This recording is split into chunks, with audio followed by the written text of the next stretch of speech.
Is VAR corrupt? Is it fit for purpose? And should we go back to football before the days of VAR? Welcome to TFN.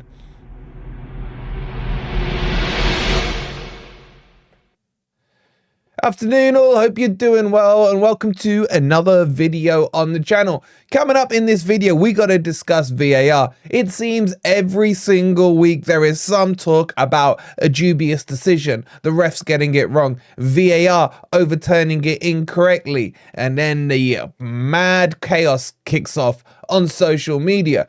So in today's video, we're going to look at VAR. Is it fit for purpose or is it being corrupted by the people running it? If you're enjoying the content, please don't forget to hit the like. Make sure you're subscribed to TFN and let's jump into this one.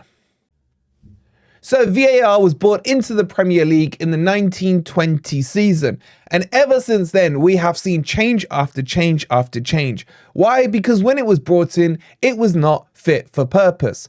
Goal line technology, I have no problem with. It's quick, it's efficient, it flashes up on the referee's watch, and the game can continue straight away.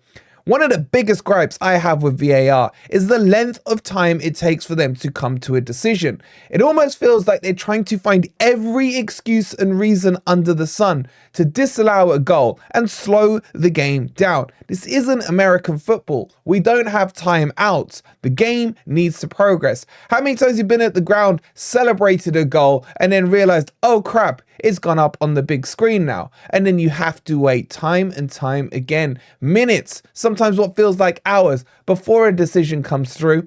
And then doesn't it feel weird that you have to re-celebrate the celebration of the goal that you already celebrated?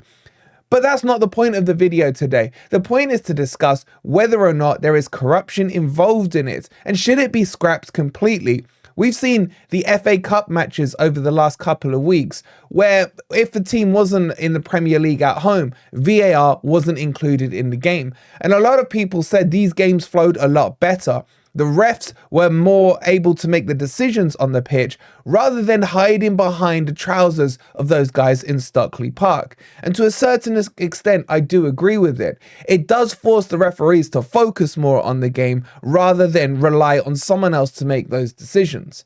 And we all know that when they're told to look at the screen, it's basically code in Stockley Park talk that overturn your decision, you idiot, you've got it wrong, irrespective of even if the ref goes there and decides that he wants to stick with the on-field decision. In fact, we've only seen that a handful of times happening in the Premier League. But it's the corruption that bothers me. Let's go back to the Spurs against Liverpool game earlier on this season, where we saw the most clearest onside decision being given offside for Liverpool. And the communication was appalling between Stockley Park and the referee that night. And they were able to figure out that they'd made a mistake, but because they'd restarted the game, then they couldn't re-overturn the decision they'd make. It's absolute shambles in terms of what we see there. We saw as well things like at Forest when they played against Bournemouth a few weeks ago. Bolly got sent off for being stamped on by being given a second yellow card. And the ref wasn't able to VAR weren't able to intervene with it because they can't under yellow card conditions. There are so many stupid rules within the stupidity of VAR that doesn't allow it to cover the things it needs to cover. We saw last week, Brentford against Forest, the return of Ivan Toney, and we saw him cheating and moving the ball outside of the quadrant and even moving the foam. And that wasn't allowed to be intervened by VAR. There seems to be so many silly restrictions on VAR that you either got to use it properly and completely or don't use it at all. We found ourselves in this stupid in-between, this purgatory position when it comes to VAR, that sometimes they'll tell you it's okay for them to use it and other times you won't. And then don't get me started on handballs. It seems that the big six get favoured on every single decision when it comes to a handball. And when Howard Red Webb gets involved, he says, well, this one was subjective. This one has to go with whatever the decision was. It's absolute corruption in certain instances.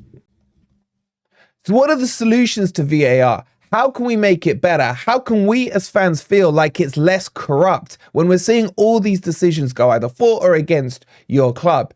And in my opinion, the problem isn't VAR. The problem are the idiots who are running it. They don't seem to know their arse from their elbow.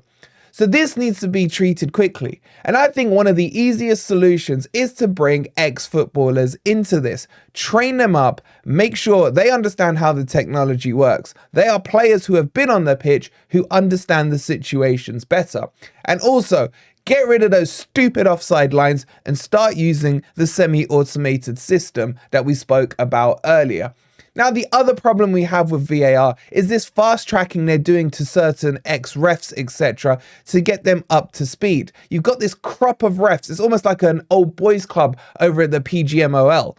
And that's part of the problem as well. They're always protecting their own. When you see Michael Owen with Howard Webb going through the incidents, it always seems to be that Howard Webb's initial point is to try and protect the referee. And even if the referee is completely at fault or VAR is at fault, he will try and worm himself out of some excuse as to why it was okay that that ref made the decision.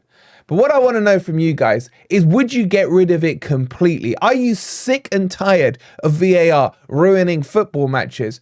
Or do you think it just needs some tweaking from the human side? Like it's not the VAR technology itself, it's the idiots that are running it. Let me know in the comments down below. If you've enjoyed the video, please don't forget to hit that like button and subscribe to TFN. And make sure you download SofaScore. It's a completely free football app that lets you track your favorite teams and all the stats on your favorite players. Thank you so much for watching. We'll see you on the next video. Have a nice day.